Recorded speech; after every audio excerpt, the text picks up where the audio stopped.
우리 말에는 사람이 이제 길러지는 방식에 대해서 말하는 경구들이 있습니다. 대부분 우리가 좀 큰 물에 가야 좋은 곳으로 가야 한다라는 그런 이야기들이 있죠. 이게 뭐 사실 틀린 말은 아닙니다. 뭐 예를 들어서 큰 물고기는 큰 물에서 놀아야 한다. 여기 큰 물고기 계십니까? 네.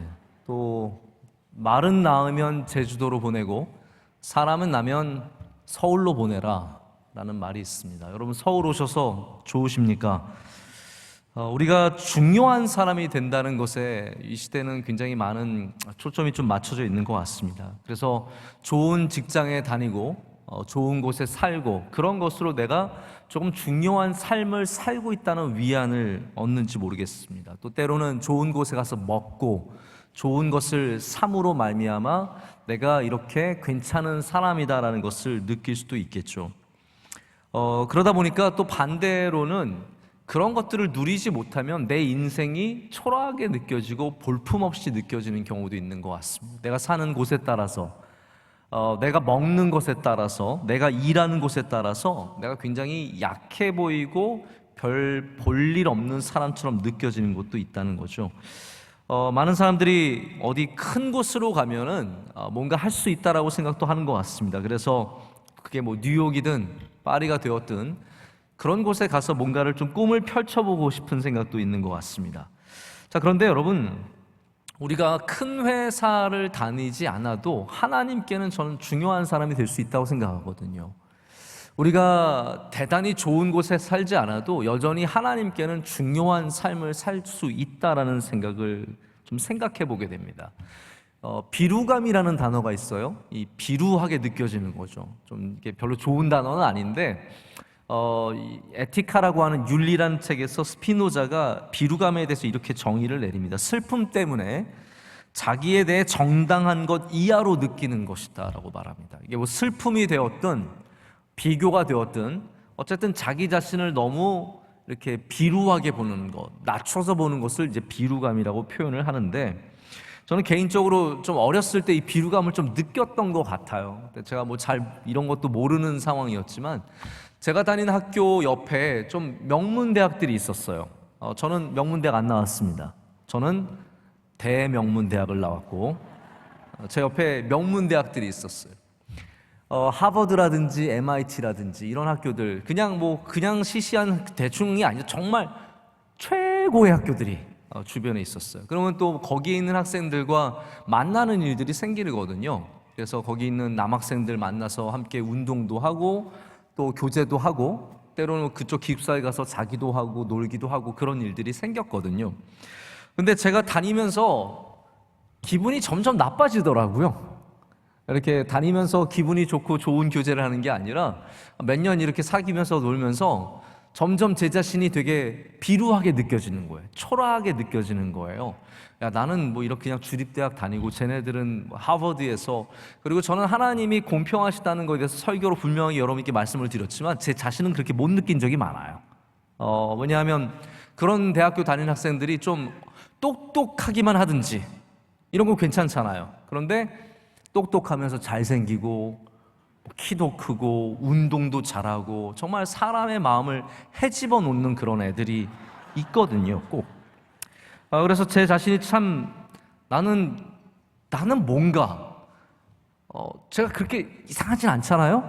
그러나 또 그런 사람들과 만나다 보면 나는 뭔가라는 그런 생각이 들어요. 그러니까 누구나 이런 비교가 되다 보면은 내 자신이 초라하게 느껴지고, 하나님 앞에서도, 그게 뭐 인간적인 생각이면 괜찮지만 하나님 앞에서도 왜 하나님은 저 사람들은 축복하고 나는 왜 이렇게 되는 마음들이 생긴다는 거죠. 근데 여러분, 만약에 예수님께서 우리들을 향해서 어떤 생각을 갖고 계실 것 같아요? 우리가 그런 마음을 갖는다면 주님께서 뭐라고 하실 것 같으십니까? 그러니까 너는 서울에 사니까 저 지방에 사는 사람보다 중요하다라고 말씀하실 것 같으세요? 너는 뉴욕에 사니까 서울 사는 사람보다 중요하다. 혹은 너는 강남에 사니까 서울 사는 사람 중에 제일 중요하다. 너는 서울대학교 나왔으니까 나한테 참 귀하고 소중하다. 너는 하버드에서 박사를 했으니까 앞으로 난 너를 참 귀하게 사용할 거야. 여러분, 이렇게 말씀하실 것 같으십니까? 혹은 반대로 너는 시골 동네 사니까 나한테 정말 볼품없는 아이야. 필요 없어. 넌 작은 교회 목사니까 별 볼 일 없는 주의 종이다. 너는 그냥 그것만 잘 감당해라. 너는 공부도 많이 안 했으니까 참 쓸모가 없구나. 그렇게 말씀하시겠습니까? 전혀 그렇지 않죠. 우리 예수님께서는 우리가 서울에 살든 어디 지방에 살든 강동구에 살든 어디 서초구에 살든 그거 상관없이 우리를 다가오시는 전혀 다른 방식이 있다라는 겁니다. 우리를 사용하시는 전혀 다른 방식들이 있습니다. 그래서 우리 본능적으로 갖고 있는 선호함이 있거든요. 우리가 선호하는 것들, 학교든 장소든 우리가 갖고 있는 이 preference, 우리가 갖고 있는 선호함은 예수님의 기준에는 맞지 않습니다. 전혀 다른 기준으로 예수님께서는 역사하시고 주의 종들을 부르시고 그들을 쓰시고 그들을 사용하시는 방법이 우리의 생각과는 굉장히 거리가 멀다라는 겁니다. 오늘 말씀이 바로 그런 이야기들을 담아내고 있습니다. 이렇게 빌립과 나다나엘이 예수님을 만나는 장면을 통해서, 원래 성경에는 제자들 만나시고 부르시는 장면이 여러 개가 나오는데 우리가 가장 많이 하는 건 이제 베드로 부르시는 물에서 그물을 내리고 고기를 잡는 그 장면이 가장 익숙하지만, 오늘 요한복음의 말씀에는 빌립과 나다나엘을 통해서 주님께서 어떤 사람들을 부르시는지, 어떤 사람들을 쓰시는지를 우리에게 보여주고 있습니다. 자, 첫 번째 제가 여러분께 드리고 싶은 말씀은 큰 물의 신화를 버리라는 것입니다. 큰 물의 신화를 버리라는 것입니다. 좋은 곳에 가면 좋은 사람이 된다, 큰 물에 가면 큰 사람이 된다는 것은 사실 굉장히 큰 착각입니다. 뉴욕타임즈 기자였고 베스트셀러 작가인 말콤 글래드웰이 다윗과 골리앗이라는 책에서 이런 이야기를, 이런 통계를 보여줘요. 미국도 지방에서 특례 입학으로 아이비리그에 진학하는 학생들이 있습니다. 이 학생들이 이제 큰 물에 갔으니까 귀하게 쓰임 받았으면 좋겠죠. 그런 목적으로 보낸 거잖아요. 그런데 이 특례 입학을 한 대부분의 학생들은 이런 하버드나 MIT 가서 학업을 못 따라간대요. 내가 이 큰 물에 오고 좋은 사람들을 만난 건 참 좋지만 그거를 감당 못하면 그건 오히려 지방에 있는 것보다 못한 겁니다.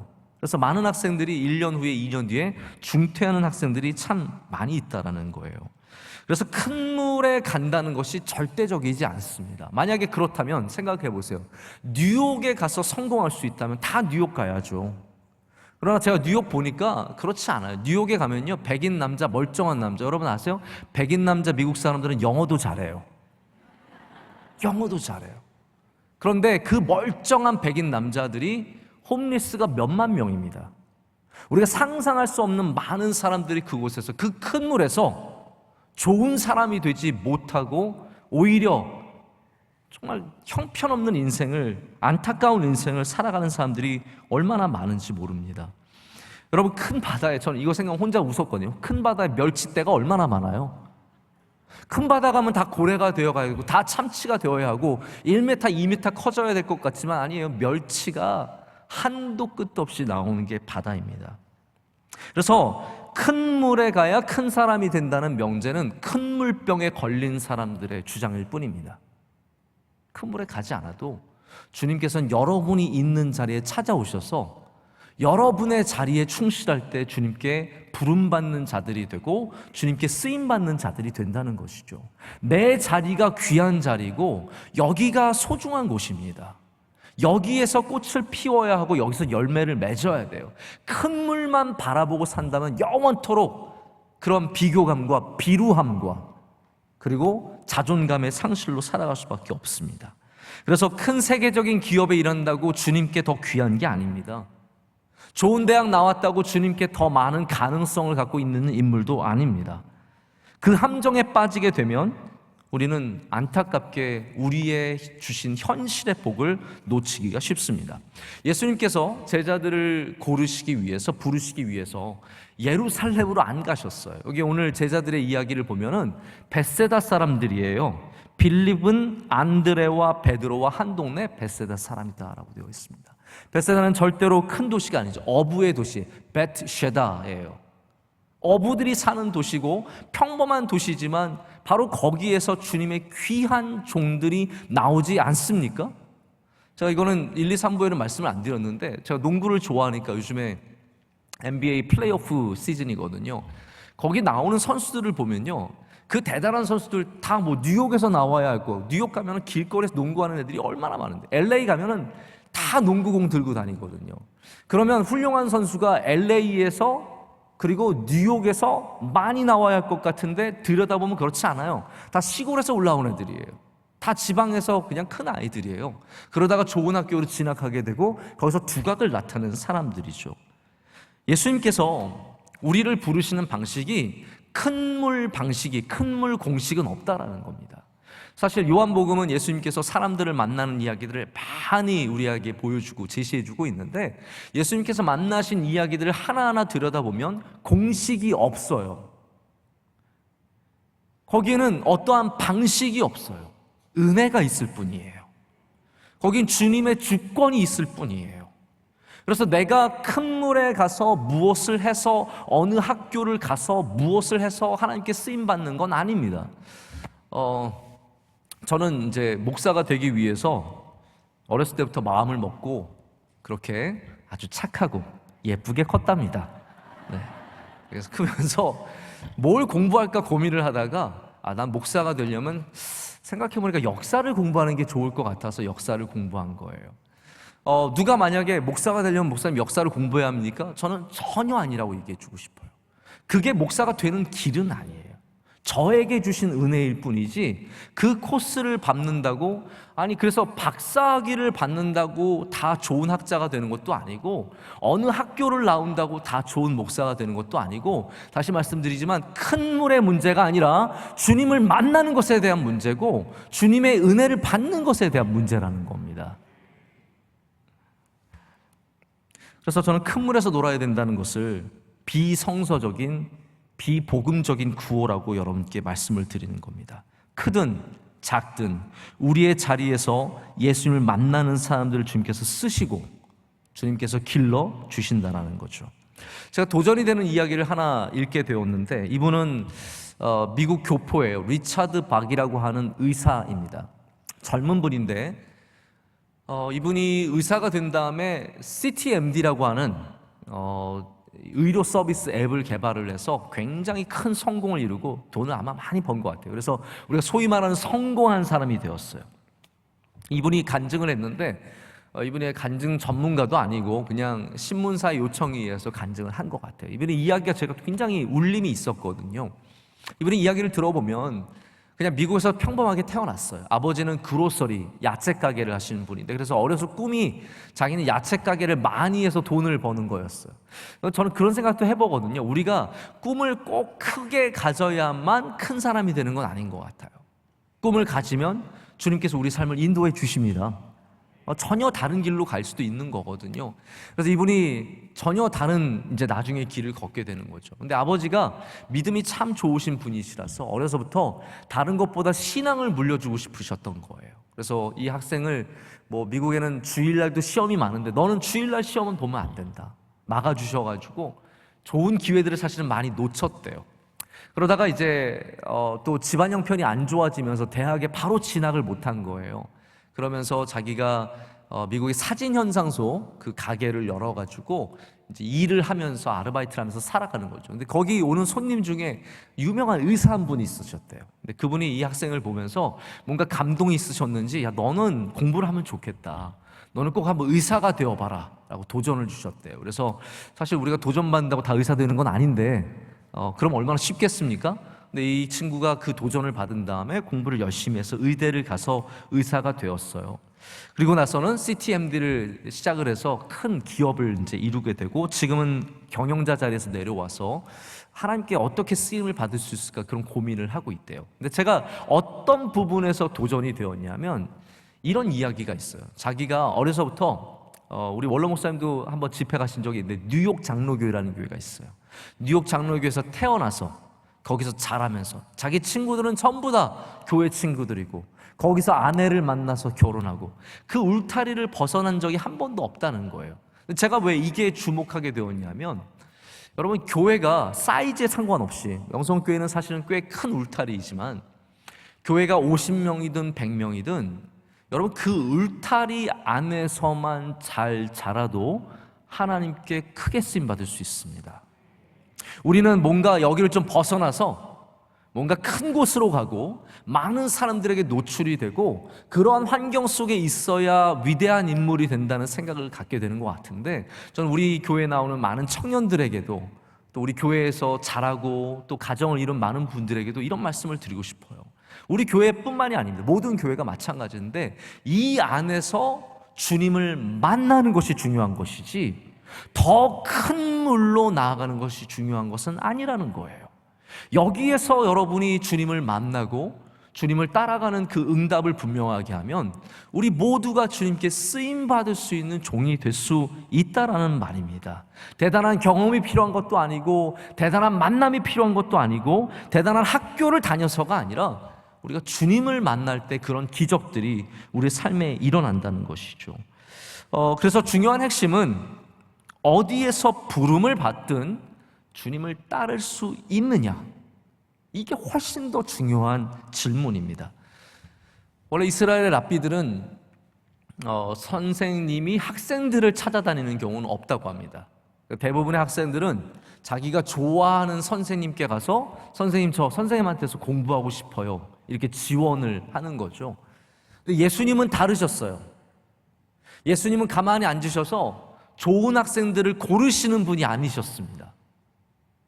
학생들 여러 사람들이 원서를 내면 너는 성적이 좋으니까 해봐라, 너는 머리가 좋으니까 해봐라, 너는 집안이 좋으니까 해봐라가 아니라 예수님은 전혀 우리가 예상하지 못한 곳으로 가셔서 이 벳세다 사람들을, 이 갈릴리 사람들을 부르셔서 아무 배경도 없고 어떻게 보면 아무 가능성도 없어 보이는 이 사람들을 불러서 주님의 종들로 삼으셨습니다. 여러분, 그래서 다시 말씀드립니다. 큰 물의 신화를 버리고 주님의 부르심에 응답하시길 바랍니다. 자, 두 번째는 그래서 가능성이 아니라 사랑이다라는 말씀으로 전해드립니다. 가능성의 문제가 아니라 사랑이라는 것이죠. 예수님께서 나다나엘과 깊은 대화를 나누세요. 나다나엘이 누구냐? 이거는 저희가 좀 상식적으로 알아야 될 필요가 있습니다. 우리 교회에 어렸을 때부터 다니신 분들은 12제자의 이름을 아주 능숙하게 외웁니다. 그걸 외우냐 외우지 못하느냐, 이거는 조기 교육에 달려있는 거예요. 어려서 교회 다닌 사람은 외우고 아닌 분들은 잘 외우기가 쉽지 않습니다. 우리가 외운 방식도 뭐 대단하지 않아요. 노래로 외웠어요. 베드로와 안드레 야고보 요한, 이거는 뭐 변하지도 않아요. 근데 거기 아무리 불러봐도 나다나엘은 없습니다. 나다나엘은 없어요. 그럼 나다나엘이 왜 12제자 중에 한 명일까요? 우리 정설은 이거예요. 90% 맞는 정설은 바돌로메가 나다나엘이었을 것이다 라고 학자들은 대부분 추측을 합니다. 그 중에 이제 몇 분은 마태라는 이름의 뜻이 나다나엘과 같기 때문에 마태일 것이다 라고 추측하는 분들도 있는데, 어쨌든 대부분은 바돌로메라고 얘기를 합니다. 자, 이 바돌로메, 이 나다나엘은 예수님의 존재에 대해서 별로 부정적이었어요. 나사렛에서 무슨 선한 것이 나올 수 있겠느냐, 이게 나사렛이라는 도시 자체에 대한 무시도 있지만 이건 메시아 전승에 대한 나다나엘이 가졌던 오해입니다. 이사야의 말씀 중에 가지가 하나 나와서 이 나라를 이루고 이런 것들에 대한 말씀인데, 그 가지가 나짜르라는 발음이에요. 그래서 나사렛과 나짜르는 비슷하잖아요. 나사렛 전승은 바로 이 가지가 나사렛이라고 하는 이 도시에서 나올 것이다라고 하는 그 메시아 전승이에요. 근데 나다나엘은 그걸 믿지 않았어요. 어떻게 보면 예수님께 좋게 보일 게 하나도 없는 사람입니다. 그런데 예수님은 어떠십니까? 예수님은 어떤 좋아 보이는 사람을 뽑으신 게 아니에요. 제가 아무리 12제자를 좋게 생각해봐도 예수님이 다니시면서 쟤는 잘하겠다, 쟤는 좋겠다, 쟤는 이렇게 쓰면 좋겠다, 이래서 뽑으신 게 아니라는 거예요. 예수님은 가능성을 보신 게 아니라, 다르게 말하자면 이 12명은 어떠한 사람들이냐면 가능성의 사람들이 아니라 부르심에 응답한 사람들이에요. 할렐루야. 생각해 보세요. 부르심에 응답한 사람들이에요. 여러분들도 부르심에 응답하면 주님께 쓰임받는 사람이 되는 거예요. 이게 가능성의 문제, 내가 어느 대학을 나왔고 어느 집안이고 내 머리가 얼마나 좋고 내가 얼마나 힘있고 이런 문제가 아니라는 거예요. 이사야가 예언한 메시아의 말씀 중에 마태복음에 나와 있는 말씀이 이제 12장 20절에 하나 있습니다. 거기서 이렇게 적고 있어요. 상한 갈대를 꺾지 아니하며 꺼져가는 심지를 끄지 아니하기를 심판하여 이길 때까지 하리니. 이게 바로 메시아의 모습이에요. 이게 바로 예수님의 사랑의 모습이죠. 그래서 우리가 그 사랑을 부르면서 이 가사를 부르는 거예요. 주님의 사랑의 모습은 상한 갈대를 꺾지 않으세요. 여러분, 상한 갈대는 가치가 어느 정도 될까요? 제가 식물을 키워보면 이렇게 지나가다가 뚝 꺾여진 가지들이 어떻게 됩니까? 결국은 죽어요. 일주일이 되었던, 2주일이 되었던, 한 달이 되었던 시간이 지나가면 결국은 꺾여진 가지들은 다 죽게 되어 있습니다. 아무리 내가 세워주고 살리려고 노력을 해도 이미 꺾여진 것, 상한 것은 살아나지 않아요. 그렇다면 상한 갈대는 어떤 가치를 갖고 있겠어요? 아무 가치가 없는 거예요. 꺼져가는 심지를 다시 밝힐 수 있지 않아요. 그런데 예수님은 그것들을 절대로 버리지 않는 분이세요. 왜냐하면 예수님은 가능성의 문제가 아니기 때문이에요. 예수님은 사랑으로 이것들을 품으시기 때문입니다. 상한 갈대 상해도 괜찮아요. 예수님은 사랑하시기 때문에 그거를 품으시는 거죠. 꺼져가는 심지 꺼져도 괜찮아요. 예수님은 사랑하시기 때문에 품어주시는 겁니다. 제가 가끔 다니다 보면 우리나라도 좀 이제는 살만하구나라는 것을 느낄 때가 있어요. 뭐 지역마다 다르겠지만 이렇게 쓰레기통에 밖에 나와서 서 있는 것들이 있는데 좋아 보이는 것들이 있어요. 혹시 여러분들 그런 거 보신 적 없으세요? 의자가 밖에 나와 있는데 너무 멀쩡한 의자가 나와 있는 거예요. 책장이 나와 있는데 정말 이렇게 저 책장 괜찮은데 왜 나와 있지? 이런 생각을 갖게 되는 게 있어요. 그러면 저는 제 안에는 무슨 생각이 나냐면 저 오늘 밤에 와서 가져갈까? 그런 생각을 하게 되죠. 그러다가 이제 하루 지났는데 아직도 바깥에 있으면 야, 저거 왜 사람들이 안 가져가지? 밥통이 나와 있으면 저거 밥이 쥐어질까? 뭐 이런 생각을 해보게 되거든요. 제가 그거를 안 가져가는 유일한 이유는 저희 아내한테 혼나기 때문에 안 가져가는 거지, 제가 그것만 없었으면 집에 이미 벌써 책장 여러 개 들여갔을 거예요. 여러분, 이렇게 멀쩡한 것들이 왜 이런 처량한 신세가 되어서 밖에 서 있을까요? 주인에게는 가치가 없어졌기 때문입니다. 주인에게는 가치를 잃어버렸기 때문이죠. 상한 갈대이며 꺼져가는 심지입니다. 실증났고 싫고 망가졌고 고치기 싫고 그런 거죠. 다 1년에 한국에서 버림받는 반려동물이 10만 마리가 넘습니다. 강아지, 고양이 그냥 밖에 버려지는 것이 10만 마리가 넘습니다. 이게 동물의 숫자가 그렇죠. 물고기 바깥에 그냥 갖다 버리는 방생하는 분들, 뭐 구피 키우다가 얘네들 왜 이렇게 많아져? 그러고 갖다 싹 버리고, 하수구에 버리고, 변기통에 버리고.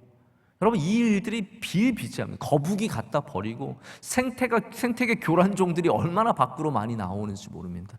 다 왜 그렇습니까? 그들에게 가치를 잃어버렸기 때문이에요. 아니, 동물은 그렇다고 쳐요. 여러분, 얼마나 많은 아이들이 그 부모에게 가치를 잃어버리고 밖에 버려지는지 모릅니다. 아니, 부모님들도 자녀들에게 그렇게 가치를 잃어버리고 버려지는 경우가 많습니다. 저는 신앙생활하면서 한 가지 분명히 갖고 있는 신념이 있습니다. 예수님은 우리를 버리지 아니하십니다. 예수님은 절대로 주의 백성을 버리지 아니하십니다. 예수님은 절대로 포기하지 않으십니다. 그래서 예수님에게는 쓰레기가 없습니다. 단 하나도 쓸모없는 것이 없고, 주님에게는 상한 갈대도 꺼져가는 심지도 주님에게는 다 귀한 것들이에요. 왜냐하면 주님에게는 가능성의 문제가 아니라 사랑의 문제이기 때문이에요. 제자들은 단 한 명도 가능성의 이유로 뽑힌 사람이 없습니다. 다 사랑의 부르심을 받고 주님을 따르게 된 사람이죠. 저는 여러분에게 그런 은혜가 있기를 축복합니다. 혹시 여러분 마음속에 나는 정말 별거 없는데, 아니에요. 주님께는 별거 있는 겁니다. 주님께는 사랑의 대상이기 때문이죠. 어떤 사과를 고르는 동영상을 보니까 이렇게 빨갛게 익은 사과를 뭐 물에다가 다 씻어가지고 컨베이어 벨트에 올리면 얘네들이 막 쫙쫙쫙쫙 올라가요. 그러면은 이제 거기서 일하시는 분들이, 직원들이 그 중에 상한 사과를 딱 뽑아내요. 근데 저는 그걸 손으로 했으면 좋겠는데, 왜냐하면 손으로 하면 그래도 예쁘게 뽑아내잖아요. 이분들이 거의 꼬챙이를 들고 서 있어요. 그러면서 사과가 안 좋은 게 있으면 거기를 탁 찍어요. 전 그거 볼 때마다 너무 마음이 아픈 거예요. 죄송해요. 저는 진짜 그런 마음이 들더라고요. 저거 조금 상했다고 완전 저렇게 찍어버려도 되나? 저거 아직도 그래도 괜찮은 건데 저렇게 완전히 쓰레기처럼 저렇게 다루어도 되나? 너무 마음이 아프더라고요. 여러분, 우리가 다 사과같이 예쁜 얼굴을 하고 있는데 생각해 보세요. 우리가 막 씻겨졌어요. 우리 컨베이어 벨트에 올라갔어요. 하나님이 그 위에서 꼬챙이 딱 들고 계세요. 몇 명이 통과할 것 같으세요? 우리 가운데 그 컨베이어 벨트를 안전하게 통과할 수 있는 사람이 몇 명 되겠습니까? 우리 모두는 어쩌면 다 근본적으로는 상한 갈대예요. 우리 다 상한 부분들이 있거든요. 하나님의 은혜는 그 상한 갈대를 주의 자녀로 삼아주시고 그 상한 갈대가 다시 살아나도록 기적을 일으켜 주시고 전환점을 주시고 사용하신다는 거죠. 꺼져가는 심지에 가능성이 아무것도 없을지라도 주님은 다시 성령의 기름을 부어주셔서 그 꺼져가는 심지가 다시 불을 낼 수 있도록 인도해 주시는 겁니다. 몇 주 전에 우리 토요 예배, 새벽 예배에 미국에 입양되어 가신 한 장로님이 오셔서 잠깐 인사를 하고 또 새벽 예배 마치고 저와 이야기를 나눌 기회가 있었어요. 이분은 청소년 때 입양이 돼서 가셔서 좋은 가정을 만나서 공부를 아주 잘하셨더라고요. 그래서 엔지니어가 되셔가지고 GPS 기술에 아주 원천적인 그러한 그 실력을 갖고 계신 그 개발하신 한 사람이 되셔서 굉장히 미국에서 인정받는 엔지니어로 사셨어요. 근데 이분이 일찍 리타이어를 하시고 은퇴를 하시고 한국에 재단을 세웠어요. 어떤 재단을 세웠냐면 입양에 대해서 좀 우리들의 이 안 좋은 인식을 바꾸고자 그런 것들에 대한 재단을 세우셨는데, 이분이 열심히 일하는 부분 중에 하나가 입양이라는 게 여러분 저는 굉장히 성사적인 일이고 복된 일이라고 생각을 하는데 입양을 하게 될 때도 그렇게 될 것 같아요. 저도 아마 그런 마음을 갖고 갖게 될 것 같은데, 입양을 하더라도 우리는 가능성 있는 아이들을 할 것 같아요. 뭔가 좀 예뻐 보이고 착해 보이고 그런 거 있잖아요. 눈이 막 똘망똘망 잘 웃고 이런 아이들을 우리도 모르게 사랑하게 되고 그런 아이들 데려가고 싶은 마음이 생길 텐데, 우리나라가 지금 해외 입양을 법적으로 막으면서 우리나라에서 데려가지 않는 질병이 있는 아이들, 장애가 있는 아이들은 정말 갈 데가 하나도 없다라는 거예요. 근데 미국 같은 경우에는 이분이 이제 그 회장님을 한번 이야기를 소개시켜 주셨는데, 미국에 있는 이 회장님은 자기 딸이 있지만 또 입양을 해서 딸을 키운 거예요. 한국 아이를 데려가서. 근데 이 딸이 크면서 한국 언니가 있는 게 너무 좋았대요. 그래서 자기도 아이를 낳고도 한국에서 입양을 해간 거예요. 근데 그때 이제 입양해 갈 때 어떤 아이를 데려갔냐면 병원에서 2개월밖에 못 산다는 아이를 일부러 데려간 거예요. 그래서 그 아이를 데려가서 지극정성으로 사랑하고 축복하고 기도해주고 예수님 가르쳐주고 병원에 가서 수술받고 해서 그 아이가 2개월밖에 못 산다는 아이였지만 아예 장애를 갖고 태어난 아이인데 2년을 더 살고 예수님 사랑한다고 고백하고 그리고 천국에 갔대요. 근데 그런 아이들이 우리나라에서 입양을 못 가는 거예요. 아무도 그런 아이들을 데려가지 않는 거예요. 왜냐하면 가능성이 없기 때문에. 제가 그 이야기를 듣고 참 마음이 아팠습니다. 우리가 아이들을 바라봐도 가능성으로 바라볼 때가 참 많아요. 우리에게 주신, 우리 친자녀들도 가능성으로 바라볼 때가 참 많습니다. 여러분, 우리 예수님의 마음을 담기를 원한다면 가능성이 아니라 사랑으로 품어야 합니다. 사람들을 가능성으로 바라보는 것이 아니라 주님의 사랑으로 품어줄 때 그 아이들이 잘 자라서 또 우리들이 없어 보이는 그 가능성 속에서도 주님께 쓰임받는 은혜가 있을 줄로 믿습니다. 빌립이나 나다나엘이나 특별한 사람들이 아니죠. 어쩌면 상한 갈대였을지 모르는 그러한 사람들입니다. 하지만 예수님 손에 붙잡힌 인생들은 생명력을 얻습니다. 그 은혜가 우리 가운데도 있기를 원합니다. 자, 세 번째 마지막인데요. 주님은 지금도 찾고 계십니다. 나다나엘이 예수님의 이 말씀을 듣고 굉장히 놀래요. 그래서 뭐라고 고백을 하냐면 오늘 우리가 읽은 마지막 절에 49절에 하나님의 아들이시라고, 당신은 이스라엘의 임금이라고 고백을 합니다. 근데 여러분 이걸 들어보면, 제가 말씀을 준비하면서 이 구절을 만나고 잠시만 묵상을 했는데도 갑자기 퍼뜩 떠오르는 게 있었어요. 그게 바로 베드로의 신앙 고백이에요. 베드로의 신앙 고백은 무엇입니까? 주는 그리스도시요 살아계신 하나님의 아들이시니이다. 자, 오늘 이 말씀, 이 나다나엘의 고백은 어쩌면 베드로보다 훨씬 더 그 이전에 있었던 참된 신앙의 고백입니다. 당신은 하나님의 아들이십니다. 이스라엘의 임금이라는 말은 기름 부음을 받았다는 말이고요, 기름 부음을 받았다는 것이 바로 메시아 그리스도를 말하지 않습니까? 그래서 어쩌면 베드로의 고백의 원형이 이 나다나엘의 고백에 있는 거예요. 근데 이렇게 말하게 된 이유가 있죠. 예수님께서 뭐라고 말씀하셨습니까? 너 아무도 안 보는 것 같지만 나는 너를 보고 있었어요. 너가 무화과 나무 아래에 있는 것을 내가 보았노라 라고 말씀하십니다. 이 무화과 나무 아래라는 표현은 보통 말씀을 읽고 말씀을 묵상하는 그러한 자리를 말합니다. 그래서 빌립은 아무도 안 보고 있어도 그 바로 무화과 나무 아래서 하나님의 말씀을 보고 있었던 거죠. 예수님이 주목하는 사람이 누구인지 여러분 좀 생각을 해보셔야 될 것 같아요. 예수님이 누구를 주목하시느냐? 어디서 막 성경 공부 열심히 하는 그것도 좋은데요, 여러분의 삶 가운데 하나님의 말씀을 묵상하고 하나님의 말씀을 사모하고 하나님께 나아가는 사람, 주님께서 어디에 있든지 주목하신다는 거예요. 그것이 가정주부가 식탁에 앉아서 성경을 듣는 것이든, 성경을 읽는 것이든, 직장인이 회사에 가서 성경책을 핀 것이든, 또 운전하기 전에 핸들을 붙잡고 기도하시는 것이든, 그 무화과 나무 아래를, 그 보이지 않는 곳을 주님께서는 다 보고 계시고 찾고 계시다라는 겁니다. 저는 여러분들이 하나님의 말씀을 사모하는 주의 종들이 되시기를 축복합니다.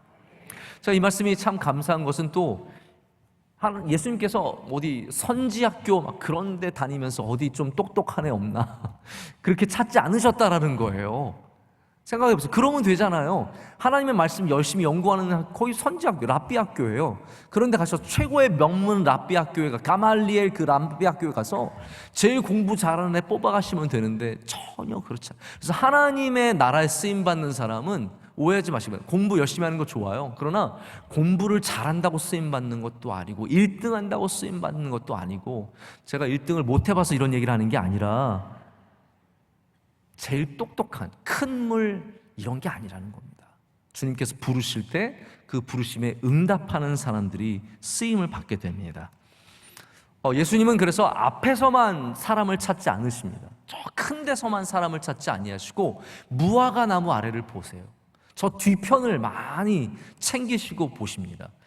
양떼를 인도하는 이 목자의 단어가 3가지가 있다고 합니다. 우리는 그냥 다 인도하심인데 이스라엘은 히브리어에는 3가지 단어가 굉장히 중요하게 쓰인대요. 첫 번째는 나할이라고 하는 단어예요. 나할은 무슨 말이냐면 부드럽게 이끈다는 표현이래요. 그래서 시편 23편에 쉴만한 물가로 인도하시는도다. 그 인도가 나할이에요. 물가로 인도할 때 목자가 막 이 자식들아 하면서 데려가겠습니까? 야, 가자, 물 마시러 가자. 그럼 알아서 쏙쏙쏙 다 가는 거죠. 그게 바로 나할이라고 합니다. 두 번째는 낙하예요. 낙하는 뭐냐 하면 양떼를 몰고 속도를 내서 전진하는 거예요. 이게 낙하래요. 23편에 의의 길로 인도하소서. 이게 낙하라는 단어예요. 그래서 같은 인도지만 다 다른 단어가 쓰여 있어요. 쉴만한 물가로 나할이고, 그리고 의의 길로 낙하예요. 3번째 단어가 제가 되게 은혜가 되더라고요. 3번째 단어는 나하그예요. 나하그는 무슨 말이냐면 레니악 교수님의 정의에 따르자면 목자가 뜻을 갖고 강행해야 할 때, 자 보세요, 강행이에요. 이거는 양들이 원하지 않아요.